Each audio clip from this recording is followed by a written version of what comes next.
150 odličja, kad si to stigla? Pa stigla sam... Koliko si ti već baviš ti? Bavim se od 8. godine. Tako da u tih 150 odličja, mislim da ih ima čak možda i već i 200. Tu su znači svi ovi turniri koje smo imali kao mlađi uzrasti, jer smo imali po Zagrebu znači stalno te turnire mladih. Onda znači klasično ta regionalna natjecanja, državna natjecanja i nakupilo se. A gdje držiš te pehare, medalje, šta već imaš? Pa...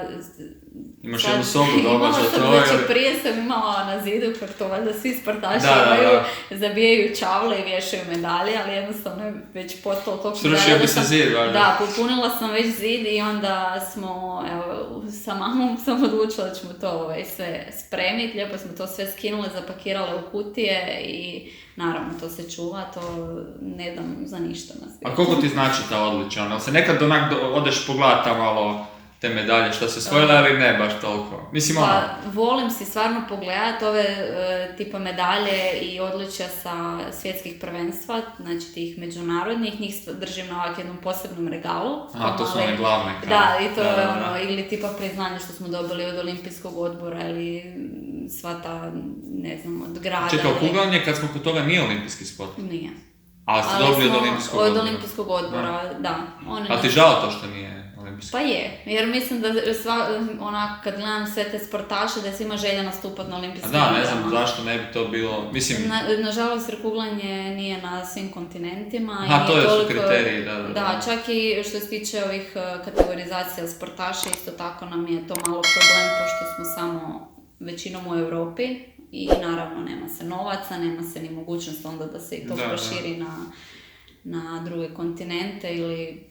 Ali nadam se da možda nešto se promijeni. Možda trebaš otići na neki kontinent gdje se ne igra, tamo ga malo pogurat i onda se vratiš i eto. Da, u Ameriku malo napraviti kuglanje, 9 čunjeva, ali navodno da je u Americi zapravo počelo kuglanje. Pa šta nije da u filmovima isto američkim bude neko kuglanje? Pa je, ja čak mislim da je bila priča da je bowling nastao zbog...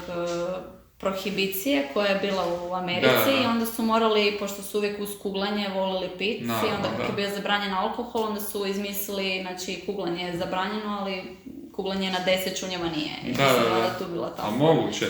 A što se tiče... Ne znam, možda nije točna informacija, ali... Provjerit ćemo, pa ćemo reći drugi put. Reci mi, 2018. si osvojila 5 svjetskih medalja. I to nešto si u juniorskoj, nešto u seniorskoj. Znači ti si toliko dobra za juniore da si još uvijek po godinama spadala u juniorke, a natjecala si sa seniorkama. Pa kako ti to uspjeva? Ta sezona, evo... To je najbolja do sad sezona. To mi je sezona prekretnica, bila gdje sam, znači, iz juniorske ekipe ostala igrat za seniorsku.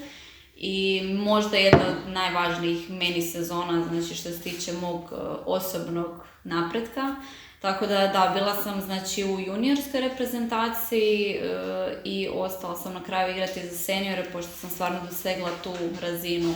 Da jednostavno, evo, kad je bio kriterij za seniorsku reprezentaciju, što sam igrala i prvu ligu i sve po rezultatima. Ali ti teže bilo? Je li ti bila trema kad si ušla u tu seniorsku ekipu? Pa, malo i to?